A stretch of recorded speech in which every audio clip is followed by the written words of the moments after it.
Hi, everybody. Philip here. Before we get started with the podcast properly, I just want to point out that I'm still figuring out this podcast thing a little bit. And as you listen here, you'll realize that there's some sounds in there that don't belong there, that might be a little bit grating. So if you are sensitive to those sort of sounds, you might want to give this episode a skip and join us in episode 3 when hopefully I've got things sorted out a little bit. But it was such a good conversation that we had this time that I didn't want to just throw it on the trash pile, and I do want to bring out an episode today. So please, thank you for listening. Please bear with me while I figure this out, while I get to know this technology, maybe buy a new sound card. And I hope you enjoy it despite the grating noises. All right. When the compass spins and points every way, we're not lost, we're just making the day. No straight lines, it's a wavy design. The Wonky Compass says we're doing just fine. Hello and welcome to the Wonky Compass podcast, where we embrace the idea that life is not a straight path, and that's okay. It's a podcast about exploring neurodiversity. I'm your host, Philip Viljoen, and with me are Cherie and Ashley Heine. Hello. Again. as usual. Is it usual after 2 times? I think you need 3 times. Maybe 3. Yeah. Okay. So the lucky number. Not typically. What's the opposite of typical? Untypical. Untypical. So, how have you guys been? What have you been up to? Fine. It's been busy. The last couple of weeks, there was a nice flu doing its rounds, so our whole family was man down.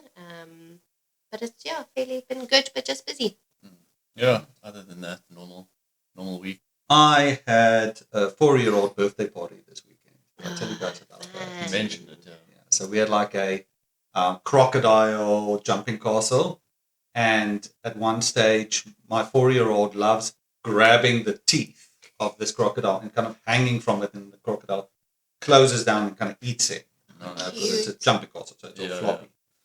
And my 6-year-old, who's turning 7 soon, sees this and asks him to stop. But it's my 4-year-old Rowan's birthday party, so he gets to do that sort of thing on his birthday party. And Calvin, the 6-year-old, bursts into tears and is inconsolable for like ages.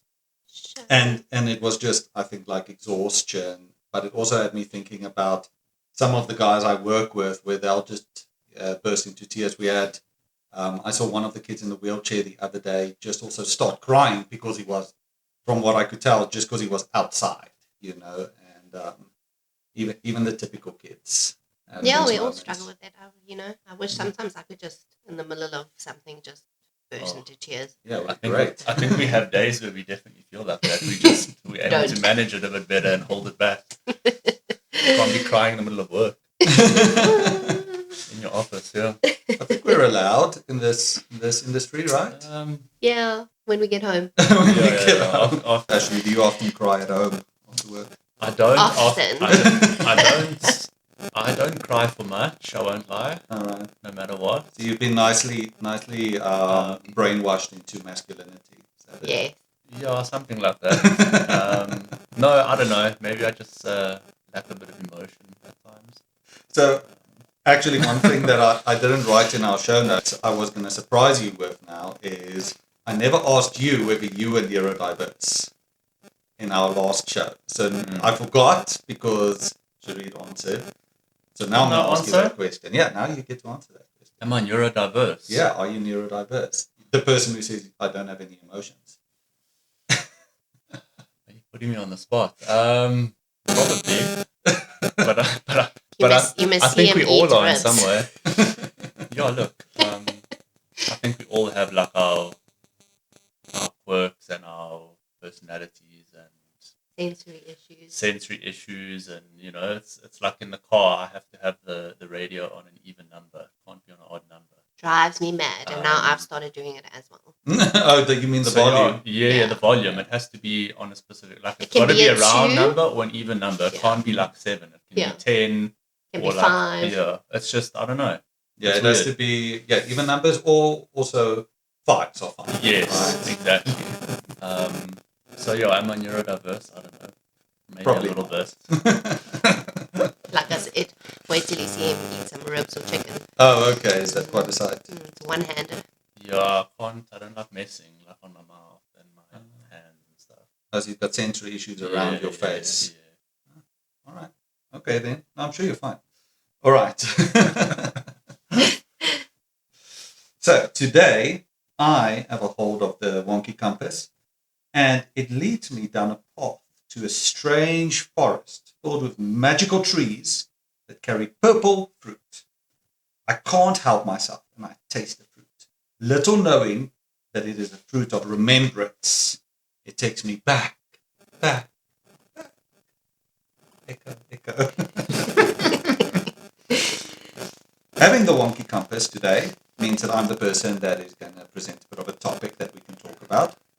I would like to talk about my journey of accepting neurodiversity in the hope that I can assist others going through similar journeys. My introduction to the world of special needs and neurodiversity came in the form of ABA.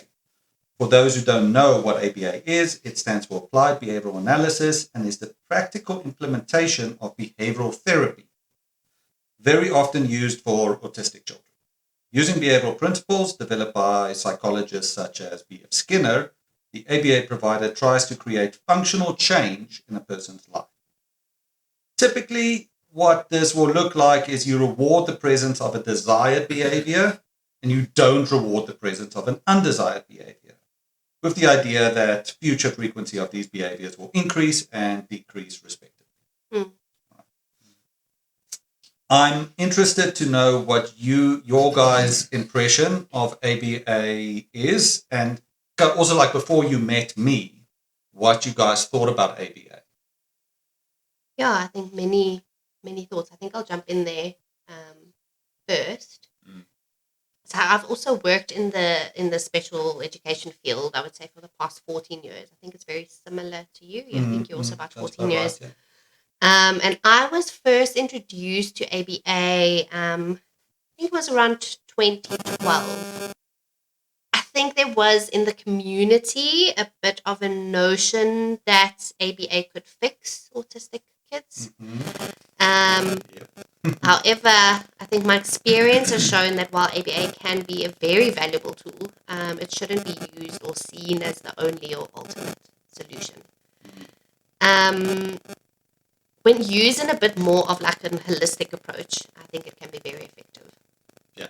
I think in some cases, I found that ABA could become quite rigid, robotic in a sense, which didn't always align, I think, with the dynamics or the multidimensional needs of our kids.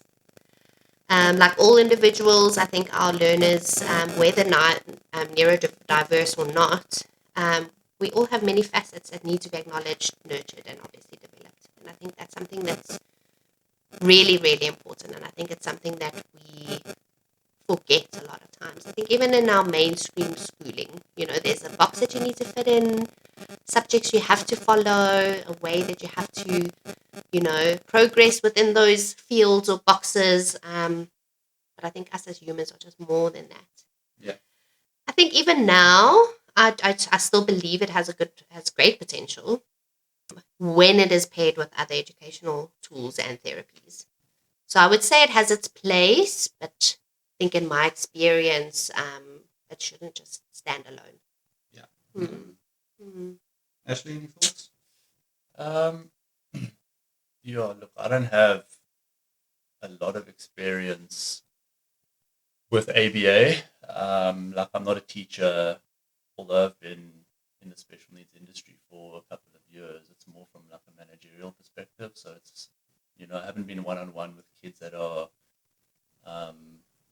or have been through ABA, or I haven't sat with therapists, or so it's a difficult one for me to give my opinion on. But I know what ABA is, and yeah, I think it can potentially become a bit robotic. If you keep, it's like perform this activity or display this behavior, and you'll get a in that sense, it can become very one-dimensional. But yeah, I think anything on the extremes is never a great thing, in my opinion. It's like, That's a good point. you know what I mean? So I think in combination with other therapies and maybe like from a holistic approach, it's probably beneficial. If you're just focusing on ABA, maybe not so much. But again, my experience is limited, so it's also something that's difficult for me to speak on.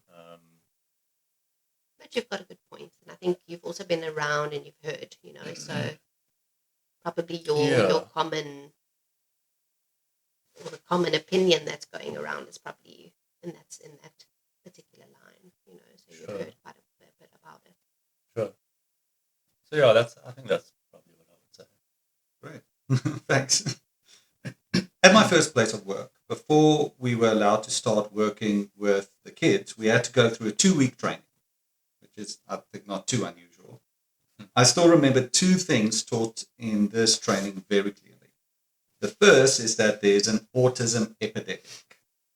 So remember, this is also 14 years ago. Mm-hmm. So I guess an excuse can be made that we know a little bit better now, but I don't think everybody does. I think this is still a relatively common thing that's being said. So in the training, they showed us a graph in which there was clearly a rise in autism diagnosis from year to year. So an upwards trending graph. The second thing I remember is that 46% of children with autism who receive intensive early ABA intervention will recover, which means that they will be indistinguishable from their age-appropriate peers. And that's kind of what you were talking about. Very interesting. Yeah. So what do you guys think about those 2 things? And I know Cherie's already answered some of that, but yeah. I probably have similar answers. I mean, the fact that year on year the numbers of autistic children are increasing, I mean, is that because they're actually increasing, or is that just because we have better ways of diagnosing it now? The science behind it has improved, the education behind it has improved. Is it that, or is it actual numbers increasing? I don't know.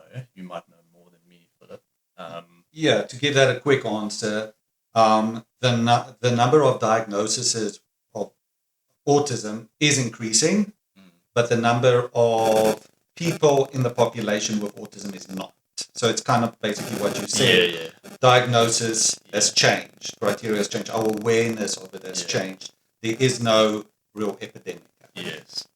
So that makes sense. And then I think in terms of the 46% who receive early intervention and they're undistinguishable to their peers of that age, I mean, all I can answer is from my experience, no.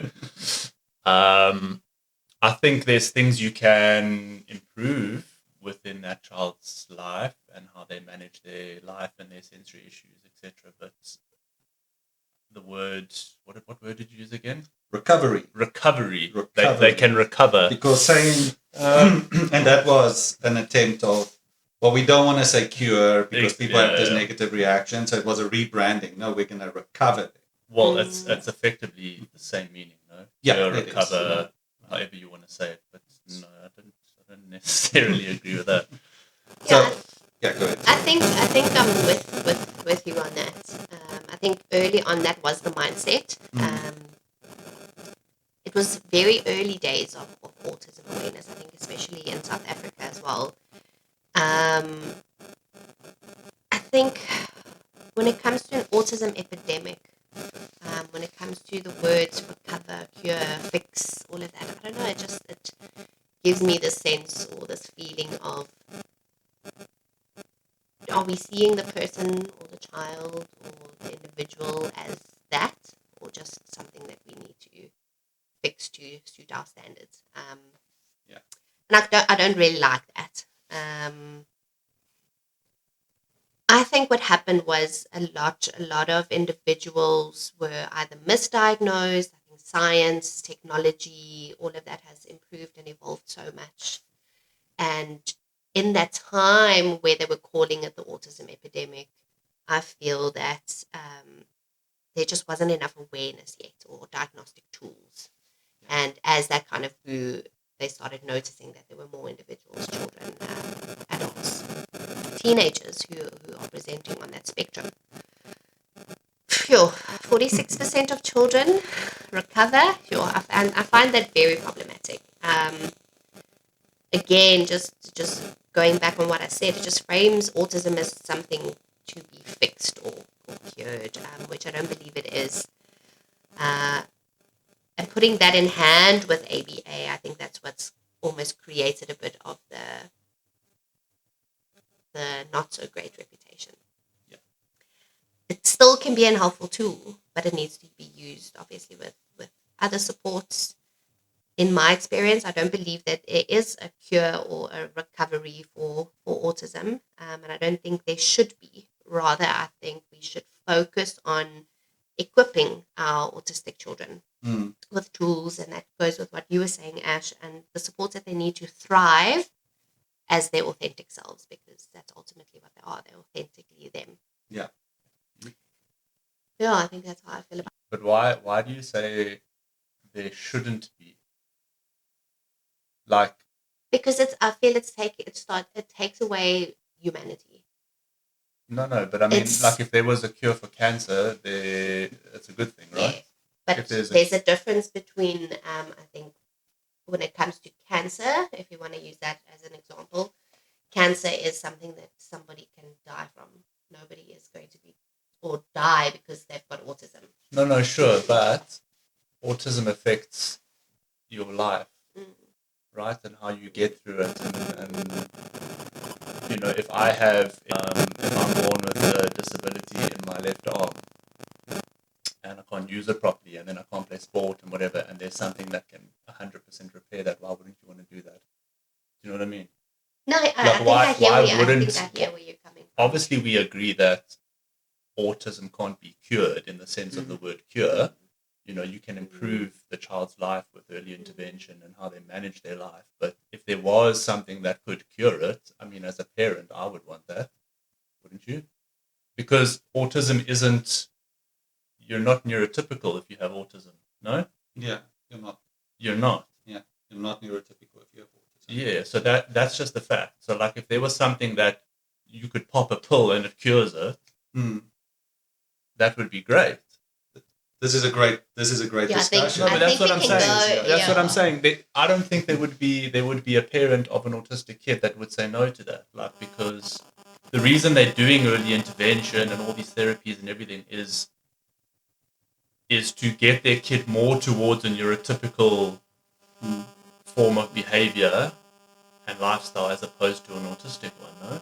No, very much. So what you're kind of like expressing is very much the thought patterns that in my previous company, and what a lot of parents and these caregivers and these medical or these therapeutic providers have, is that this person's life can get improved if they fit into society better, which in itself is a correct statement, right?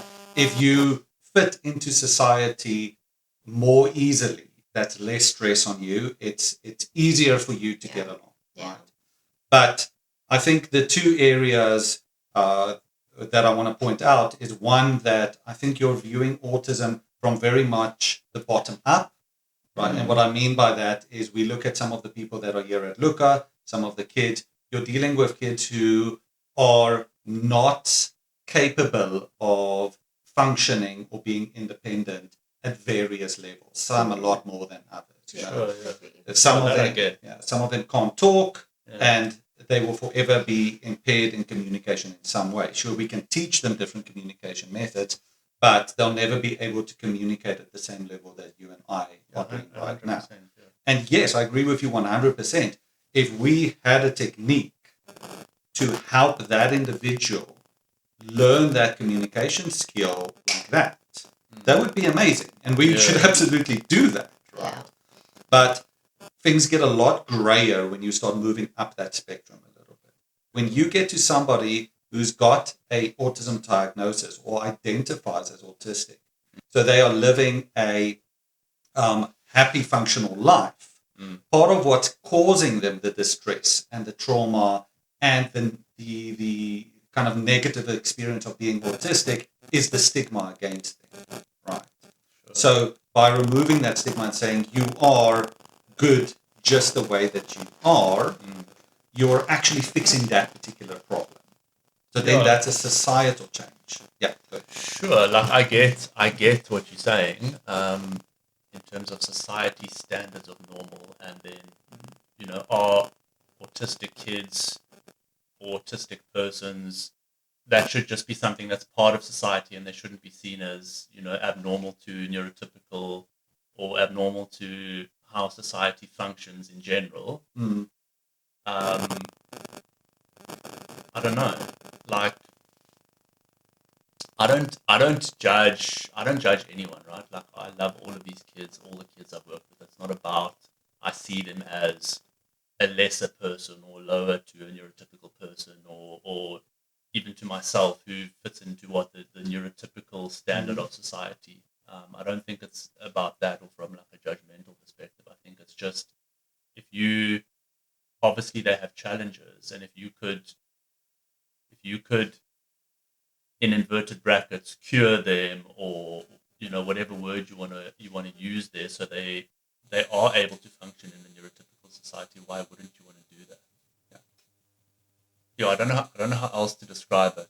No, I hear what you're saying. You're going from you're going from like kind of the one polar to the next of what could be possible, and if that would be possible, should people do it?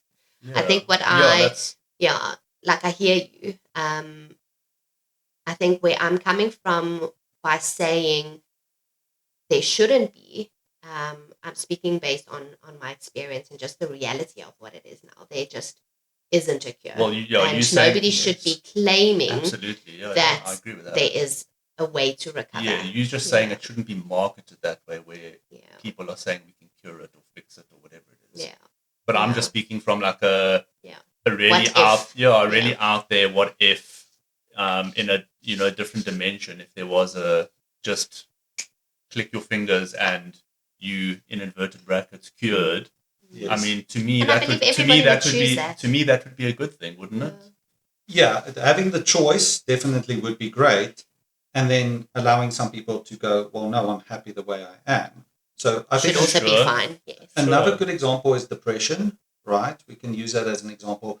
If there was a pill that you could take one pill and you won't, that kind of imbalance in your brain goes away, and you now experience sadness at a tolerable level, and you can feel happiness and joy. There's nobody, or very few people in the world, I think, that would be like, no, I want to be horribly sad. Right? Well, I think, I think, in terms of that example, I guess you have to have the lows with the highs to experience the full journey of life. Yeah, the full journey of life. Like if you're constantly at a high, that's probably also not a good thing, and you have no emotion towards anything that's sad or breakup or death, or that's part of it.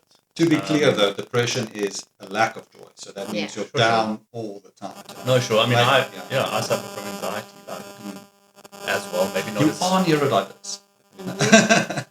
If I could get rid of that feeling, I don't know, 2 or 3 days a week, that would be great.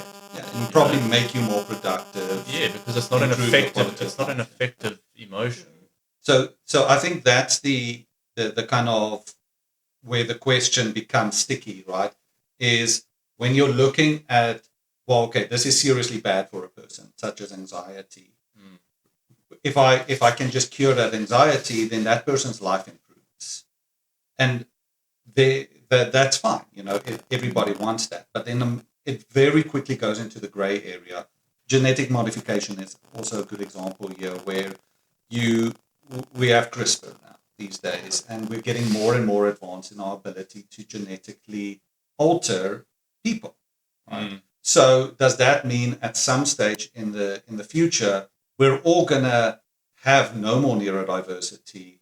We're all just gonna be the same. Yeah. Are we okay with becoming a kind of what's the word I'm looking for? A society or a race of people which are just very, very similar to each other with no kind of diversity. Maybe in the future we do that. Who knows, right? Yeah, but I think for me, the answer right now is I would rather accept the difficulty that comes with diversity than end up where copy paste. Yeah, where we have that copy paste kind of scenario. And I think what you're touching on really well, Ashley, is this grayness, right? Which needs to be acknowledged, which needs to be treated from a kind of case-to-case, individual-to-individual process of what do you want as an individual? Can we find out what you want? What will be best in your life? You know? Yeah, instead of all these people making those decisions for other people. Yes. Yeah. And that's where it gets sticky. I think like because we think that this would be best for that person, but is it best for that? Like when you speak to parents of special needs kids, and a lot of them will say, I wouldn't change anything, and they're extremely special, and etc. etc. That's great, that's fantastic. But when I heard another parent at one point say the complete opposite, which is kind of how I feel as well, which was a breath of fresh air, where they were like, actually no, I'm not going to say that. Like, if my kid could be more neurotypical and not have this issue and this issue and this issue, that would be flippin' fantastic. Like, why if there was something to fix certain issues, why wouldn't we go down that road? That's kind of where maybe more I'm coming from. I think that makes sense, and that is where the ABA went. We have the magic pill. We can cure them, right? The problem was that they can't. Yes. Right. So that's the reality, right? The reality that we're in that we are within now is that there is no recovery. If it was available, then that would be a choice that the parent or the individual can sit and make, which would be amazing, right? We wouldn't want to take that away.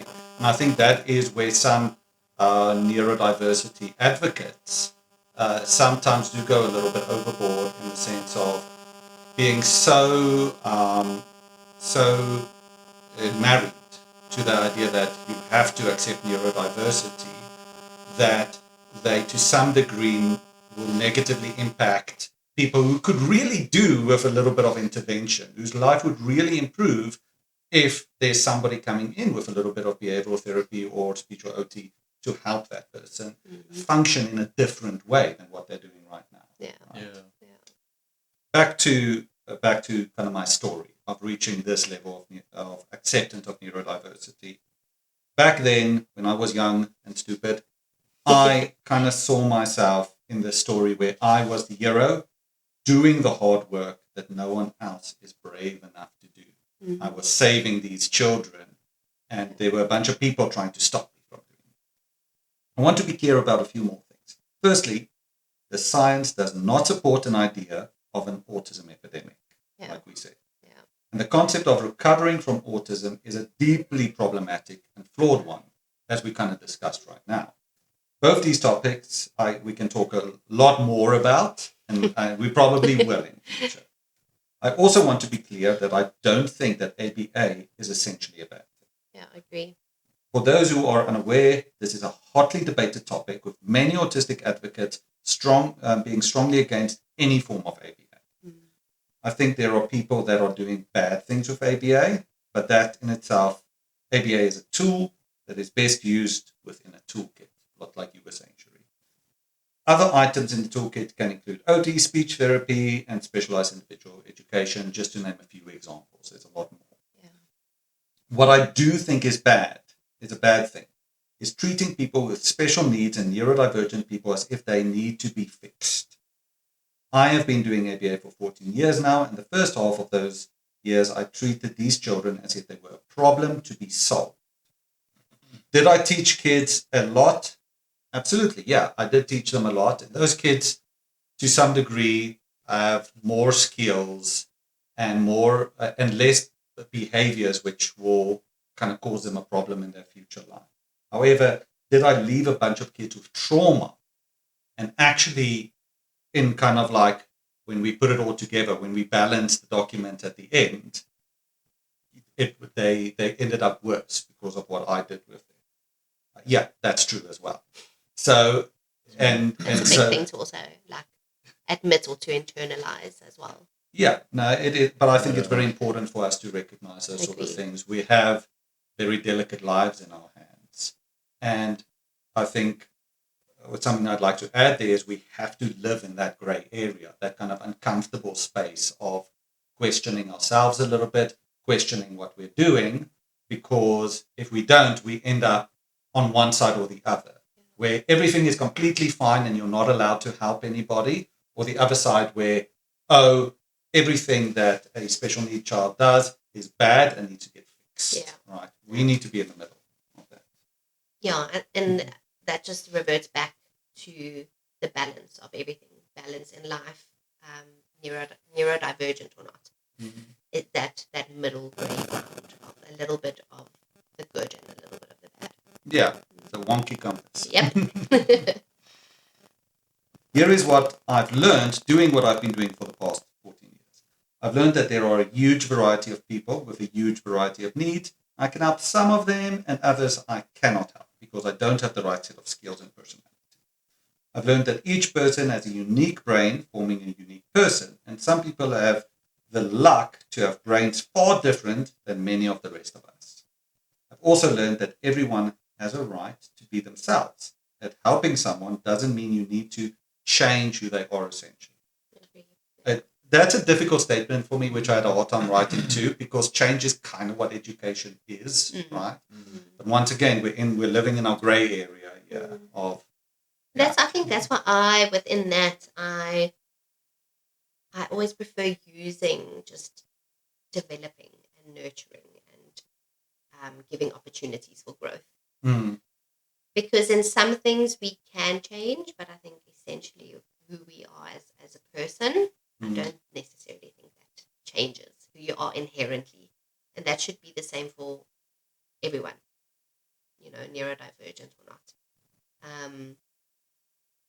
But developing and nurturing and looking at what our kids are good at and what people are good at and the strengths that they show and really putting a focus on that helps them develop the areas that are a bit.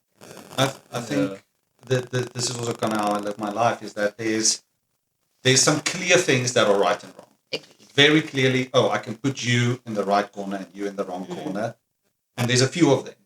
But then there's a lot of things that are very specific to the situation and specific to the individual and stuff. In all those topics in politics and religion and all of that. Yeah. And then you can even go deeper in that when you go more into the psychological route of looking at childhood, looking at socioeconomic status, looking at environment. It's sure.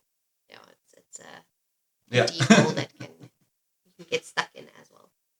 All right. Anything else to add, guys?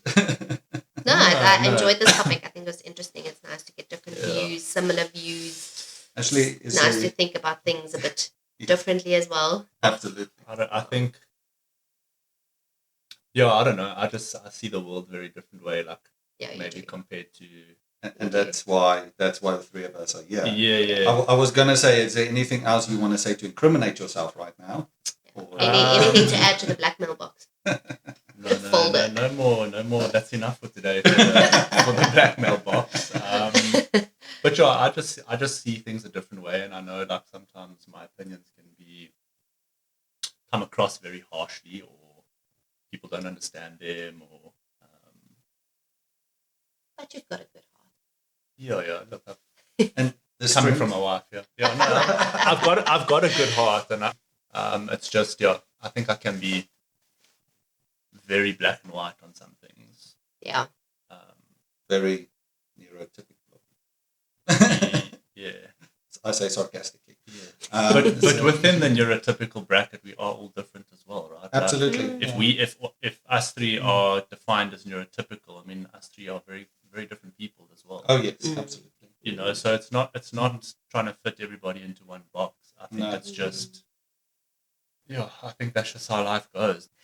That's all we have for today. We're putting away the compass until next time the journey calls. Unfortunately, I still haven't come up with a good outro, but my good friend Ethan Sean came to my rescue this week and suggested this: the Wonky Compass, where we journey for adventure and knowledge. Sweet. Just like that one. Love that. Love that. Well done, Ethan. Yeah. If you would like to help me with my outro woes, because I'm very uncreative and I will not be able to come up with any good outro in the future, please email us. And we have an email address now. It's thewonkycompass@gmail.com, which I'll put in the show notes. You can also email any comments you have on our content or any suggestions for topics you would like us to talk about. We will go through these emails and we might pick a few to kind of talk about in future podcasts. We are eager to engage with our audience. And thank you for listening. And thank you, Cherie and Ashley, for joining me today. Thanks, Philip. It was awesome. Always nice. Bye, guys. Bye-bye.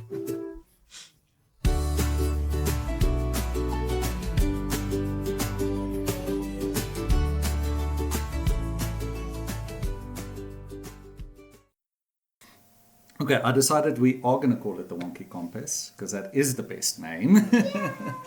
All right, so let me do a bit of I think I did the most work on that logo one. Ah, I put the most time into that little logo thing. Yeah. Was that your favorite one as well? Yeah, I loved it. It was just so quirky. It was just so different. So if this recording does not work out, then it means we'll just do this again, and then you will be prepped for the questions, right? True, So true. okay, so we'll see if it works out in the edit. All right, I'm going to do an intro. That's true. This is a South African podcast. we need They diversity. said the Afrikaans accent is the most attractive accent. That's the weirdest thing I've ever It is heard. the weirdest thing ever. But attracted to probably Europeans and stuff. Yes. It's not attracted to South Africans. Eh? No. No. But we always sound stupid to ourselves, right? So we're biased towards.